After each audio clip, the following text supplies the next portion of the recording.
into the shoe shop onto the steps. And she said to her brothers, "All we have are 3-string beans." All we have are 3-string beans.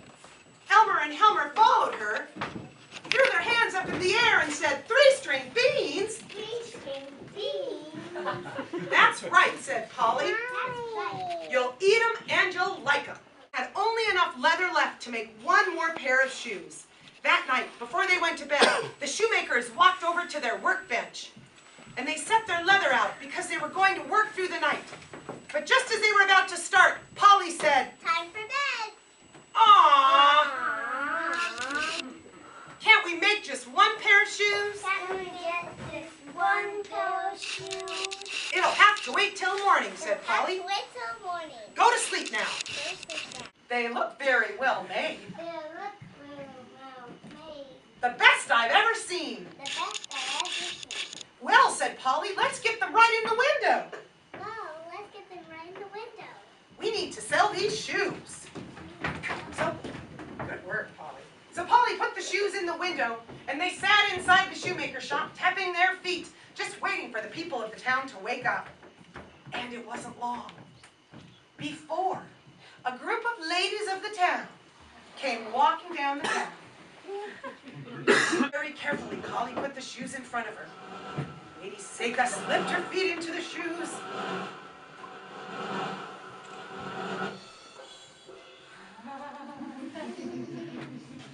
It took her a little while, and when she turned around, she had a pinchy face.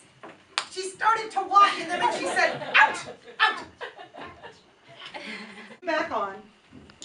And Helmer said, "You can come back tomorrow. You can come back tomorrow.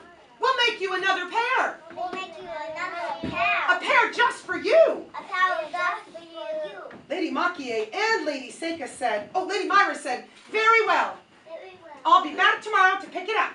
I'll be back tomorrow to pick it up. Lady Makier and Lady Seika stood up and said, "So will we." So will we. And the ladies of the town were off. Lady Charlotte waved at the shoemakers as she walked out of the shop and Bye, said, shoemakers. "Thank you. Thank you. Goodbye, ladies. Goodbye."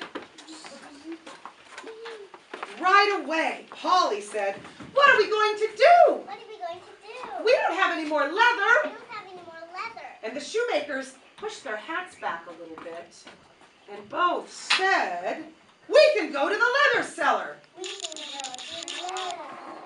Give us those gold coins." Give us those gold coins. Polly said, "You can't spend it all. Can't spend it all. I'll give you 4 gold coins." I'll give you 4 gold coins and keep one for a rainy day. And so she counted out the gold coins. Once the brothers had the coins, they said, "Off to the leather shop." After the leather shop. And Polly went back to get the 3 green beans ready for dinner. So they walked through the town.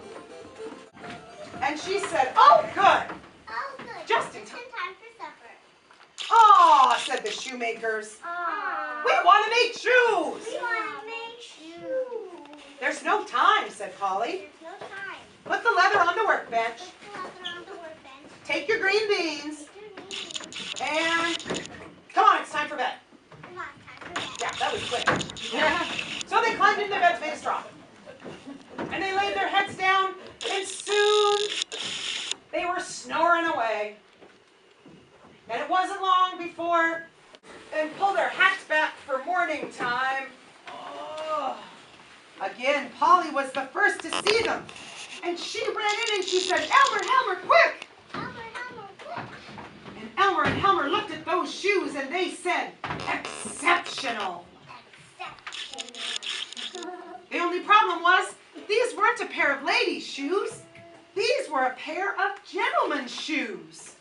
But, as luck would have it, it just so happened that on this very morning, 3 of the gentlemen of the town were out for their morning constitutional. Polly got those shoes into the window just in time. Mr. Put on the Kettle, Mr. Pollywog Schmogber, and Mr. Nugget McSneaky were out for a walk. Mr. Put on the Kettle said, "My, what a lovely morning." My, what a lovely morning. Mr. Nugget McSneaky said, "Indeed, indeed." Indeed, indeed. Schmogmer said, "A fine day indeed." Fine day indeed. And Mr. Nugget McSninky said again, "Indeed, indeed." Indeed, indeed. Suddenly, Mr. Put-on-the-Kettle saw the shoes in the window and he said, "Gentlemen, Gentlemen. do you see what I see?" Do you see what I see? And both the other gentlemen said, "We see shoes." We see shoes. And Mr. Put-on-the-Kettle said, "Not just shoes." Not just shoes. Fab. Fabulous shoes. Yes. And they all said together, "We must see the Shoemakers." We must see the Shoemakers. So they knocked on the door. And the Shoemakers said, come in, quick." "Hello, gentlemen, hello," they said. Hello, gentlemen. Hello. And all the gentlemen of the town said, "We noticed those fabulous shoes in the window." We noticed those fabulous shoes in the window. And Mr. Nugget McSninky said, "Are they for sale?" So for sale? And all of the Shoemakers said, "Yes, indeed they are."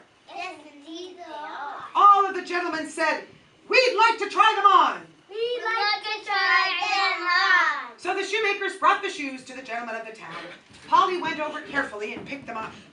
The first to try them on was Mr. Pollywog Schmogmer. He stood up and he slipped his feet into those shoes. Ow, ow, show me your pinchy face. Ow. He started to walk around the room, and as he did, what did it sound like? Clomp, clomp, clomp, clomp, clomp. And? Very well, said the Shoemakers. Very well. Very well. And all the gentlemen of the town got up and bid goodbye to the Shoemakers. Bye-bye. Thank you, thank you. That's good. Take your shoes. Mr. Put-on-the-Kettle said, "Thank you, Shoemakers." Psst. Excellent. Stage right. There you go. Thank you, gentlemen of the town. Thank you.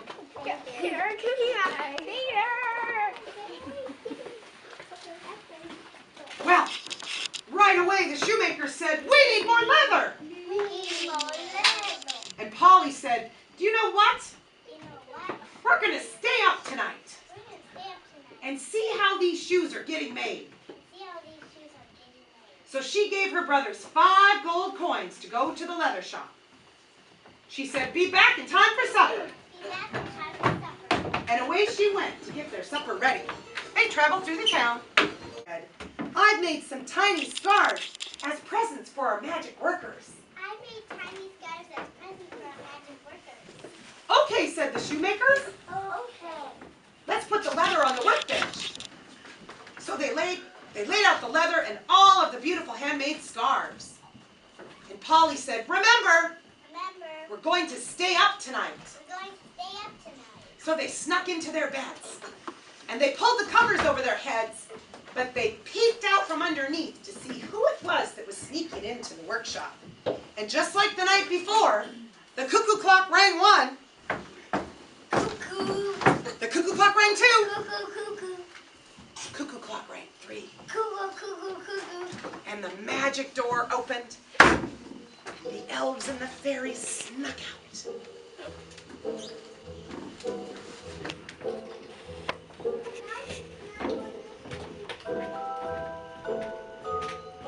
They had planned to make their best pair of shoes ever on that night. They all found their way into the workshop.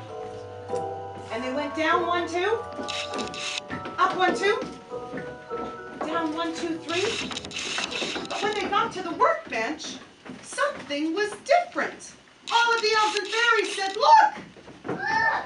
And Tyler Elf said, "Look what is here." Look what is here. Oh, just Tyler Elf. "Look what is here." And Ava Fairy said, "Someone has made us a present." Awesome, that's great. And as they slipped back through the little door that was into their little fairy world, our shoes, and just as the doorway to the little fairyland closed that day, the street in front of the shoemaker's shop filled up with all the ladies and the gentlemen of the town. They'd all come back to the shoemaker's shop. The ladies of the town came, and the people of the town were so excited that they yelled, Hooray! oh, they really yelled hooray. 1, 2, 3. Hooray! And the shoemakers, as often happens in real fairy tales, lived Happily ever after. the end.